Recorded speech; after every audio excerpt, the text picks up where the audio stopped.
delivery. The call was sequel to the adoption of a motion by Rep. Mohammed Shehu at the plenary today. They also urged the ministry to implement routine checks to ensure continuity and compliance by medical personnel and sustainability of childbirth processes. Moving the motion, the lawmaker said the government-established public health care institutions is mandated to provide medical services to humanity. In his ruling, the Deputy Speaker, Benjamin Kalu, mandated the Committee on Healthcare Services and Healthcare Institutions to liaise with the Ministry of Health and Social Welfare to ensure compliance. The committee is to report back within 4 weeks for further legislative action. Meanwhile, the House of Representatives has urged the clerk of the Green Chamber to compel its resolutions on security for transmission of the Office of the National Security Advisor. The House took the decision following the consideration of a motion sponsored by the Minority Leader of the House, Kingsley Chinda, and 28 others during today's plenary session. Speaking on the motion, Chinda, who represents Obio Akpo Federal Constituency, Rivers State, lamented the state of security across the country in the past few years, which he said had impacted negatively on the cost of living, especially the cost of food items. He noted that despite the resolutions by the House, nothing has happened by way of execution to mitigate the attendant consequences. The proposed alliance between Obi and Atiku should focus on delivering governance rather than seeking power. Experts stated this while speaking on Obi-Atiku alliance on the BCOS TV Current Affairs Breakfast program, AM 120. A reporter, Olamide Owolabi, who monitored the program, has the details. During the AM 120 program discussion on the Obi-Atiku 2027 alliance, a political scientist, Dr. Adekunle Onile, welcomed the alliance, noting that it would keep the ruling party on its toes. He emphasized that a competent government administrator must be prepared to tolerate opposition at any time. Because that's one Herculean task before political gladiators trying to match or work together. How do they subsume their interest in the other? Very, very vital. It can may or mar any workable alliance. It is even the first priority that must be got correctly. If they don't get that clear and right, the whole thing will crumble like a pack of cards. And most political leaders tend to be self-centered. Not always, but most times. That is either me or nobody. In a contrary opinion, while also featuring on the program, a legal practitioner, Mr. Bimpe Adilowo, criticized the idea, stating that it is premature and will create distractions for the current administration. As regards the practice of a multi-party system, Mr. Adilowo argued that it is not the best for the country, but suggested a two-party or independent candidacy system as the preferable option. There is no way, anytime you have a party in power, there is no way an opposition will defeat such a party if not for alliances here and there, merger, whatever. For anyone to have, we've had APC in power consistently since 2015. They spent 8 years. Another 4 years is underway now, and you discover that will make them stronger the more. But until alliance, the political alliance that can stop them in 2027. In terms of winning election in 2027 is a good development. But I'm worried about the concerns of politicians. And they are only interested in power. They are not interested in governance. The duo advised the ruling party to be proactive if they wish to prevent the opposition from taking over. Olamide Owolabi, BCOS News.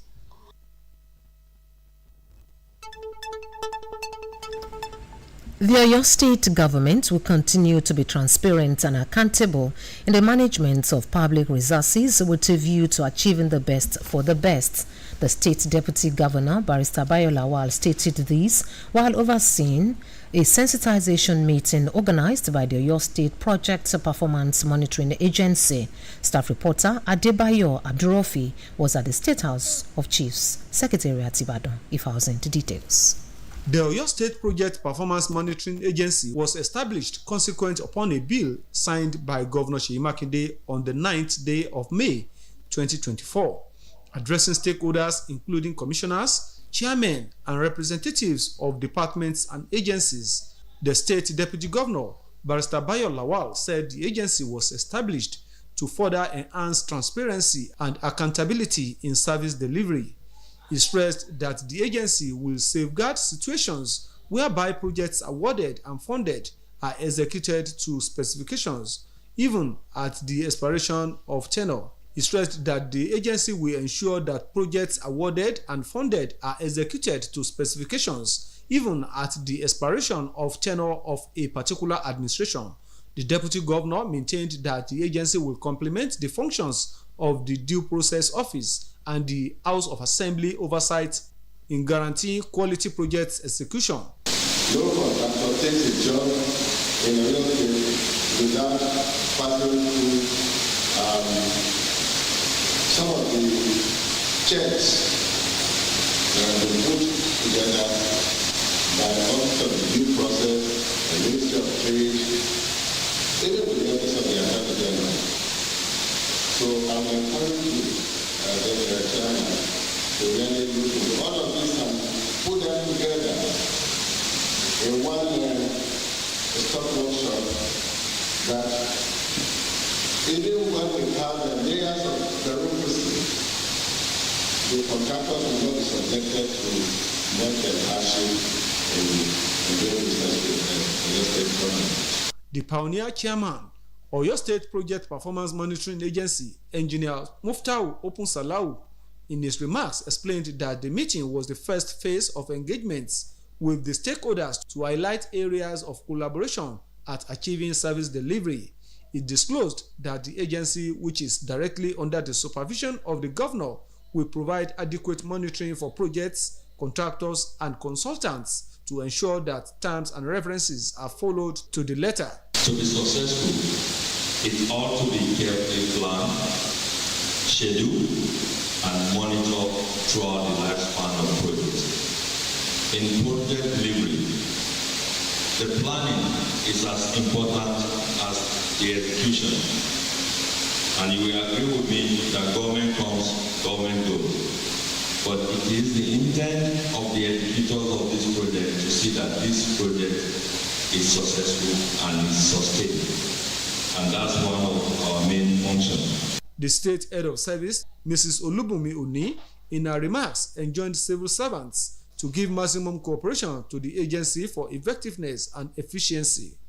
Earlier, the Oyo State Attorney General and Commissioner for Justice, Barrister Abiodun Aikomo, highlighted the powers of the Oyo State Projects Performance Monitoring Agency as including, but not limited to, examining the capacity of contractors in handling projects before the award of contracts, and as well issue milestone certificates as the project progresses. Adebayo Abdurofi, BCOS News.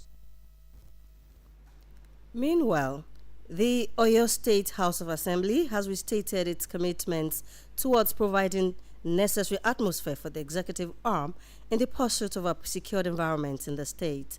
The Speaker, Oyo State House of Assembly, Right Honorable Adebo Ogundoyin, stated this while he led some lawmakers on a walking visit to the headquarters of the Oyo State Commands of the Nigeria Security and Civil Defense Corps, NSCDC, and Nigeria Immigration Service, NIS. Staff reporter Adebayo Abdurofi has details of the visits.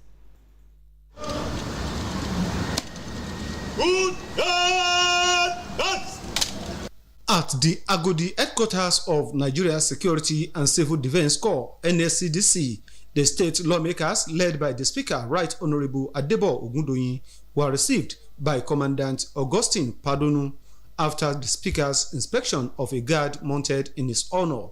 Highlighting the purpose of the visits, the state legislature with the security agencies and as well to identify areas of collaboration.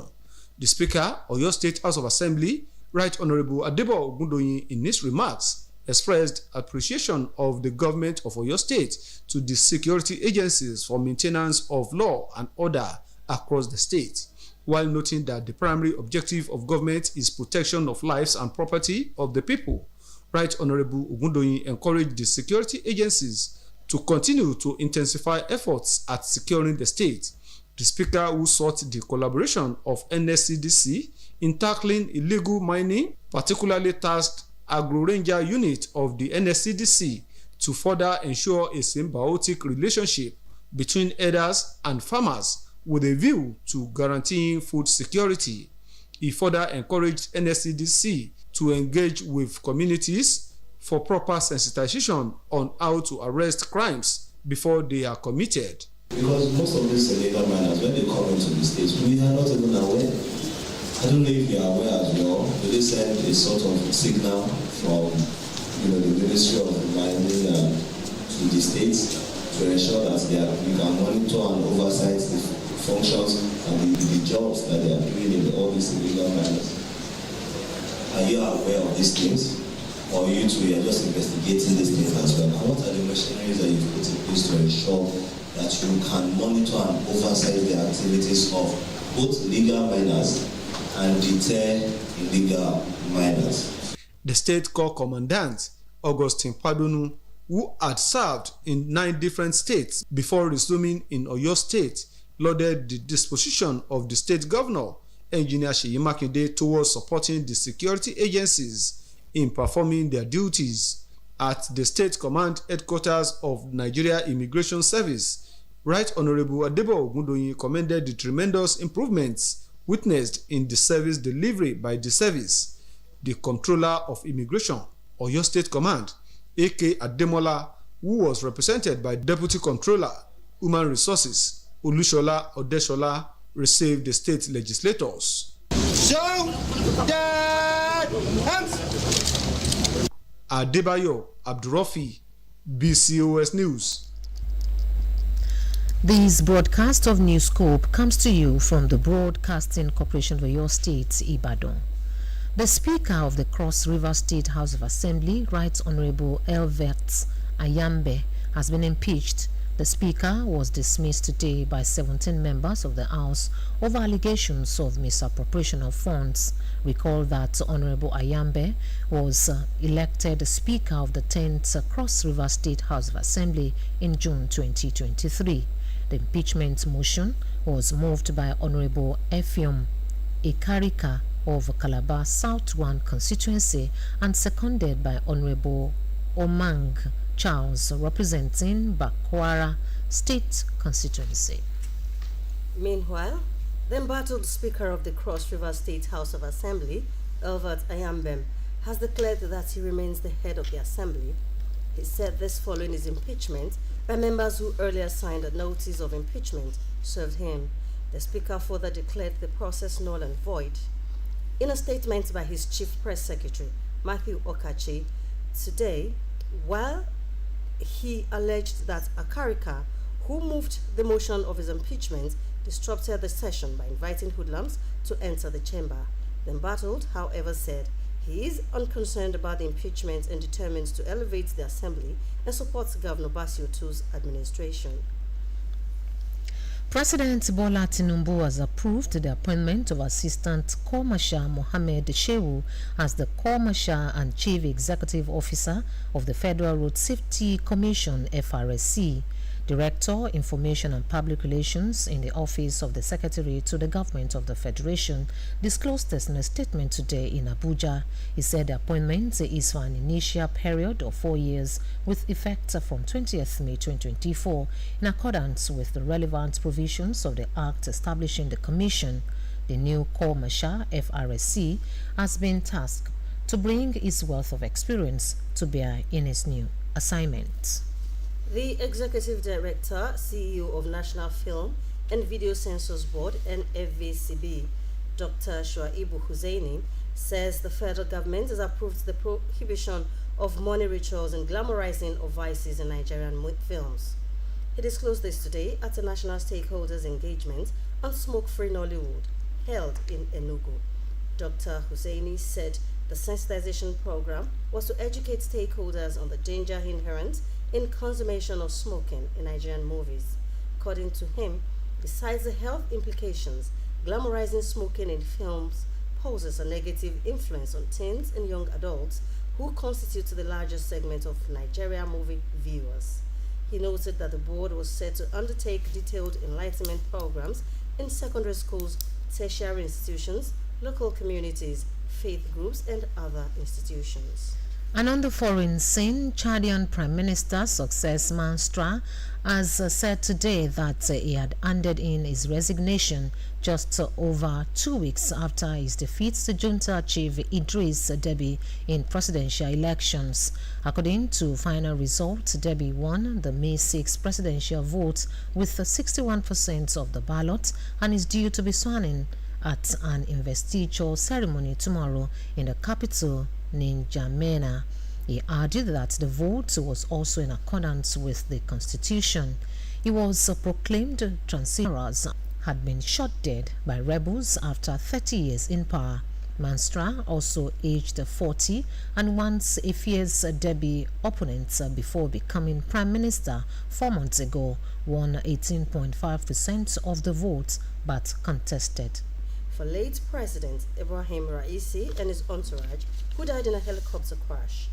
The caskets of Raisi, who was 63, and the 7 others who died in the crash on Sunday, including Foreign Minister Hussein Amir Abdullahian, who were draped in Iranian flags with their pictures on them. Following today's procession, Raisi's body will be taken to his hometown of Mashhad, where he'll be buried after several rites at the Imam Reza Shrine. The remains of others who were killed in the crash will also be sent to their hometowns to be buried. Guests at the memorial event included Hamas political leader, Turkey's vice president and foreign minister, the deputy prime minister of India, the head of Russian Duma, the Iraqi prime minister, and representatives of the Taliban from Afghanistan.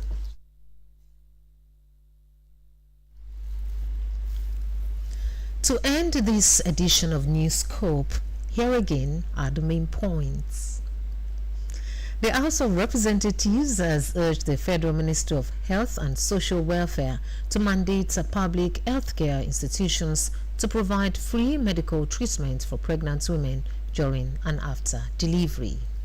The Oyo State government will continue to be transparent and accountable in the management of public resources with a view to achieving the best for the state. The Speaker of the Cross River State House of Assembly, Right Honorable Elvat Ayembe, has been impeached. Meanwhile, the embattled Speaker says he remains the head of the Assembly. Chadian Prime Minister Success Masra has said today that he had handed in his resignation just over 2 weeks after his defeat to junta chief Idris Deby in presidential elections. That's all from Newscope Desk for now. It was packaged by Mary Adidapo and delivered by Oyebola Adeshola. Good evening. Afolakemi Akobi. Thanks for listening, and don't forget to tune in for the Yoruba edition at 8 o'clock tonight.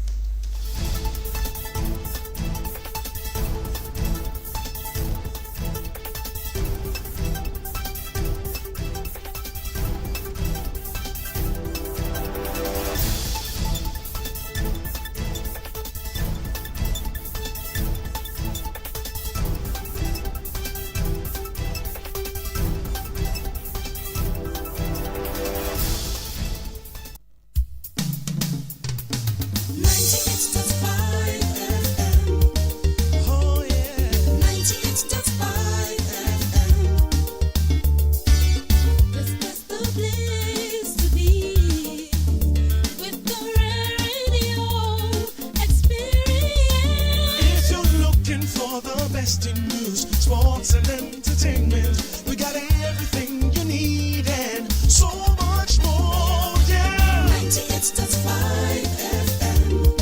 Oluyole. 98.5 FM. Hear me now. station. Educative and quality information. Brighten up your day in so many ways. Tune to 98.5.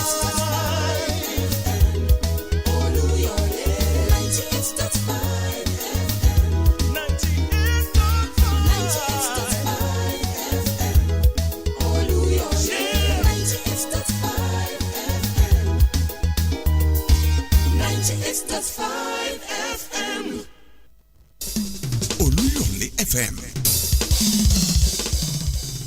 Onjalala Onja tòòròtò Olúyọ̀lé FM Òkìlẹ̀ létí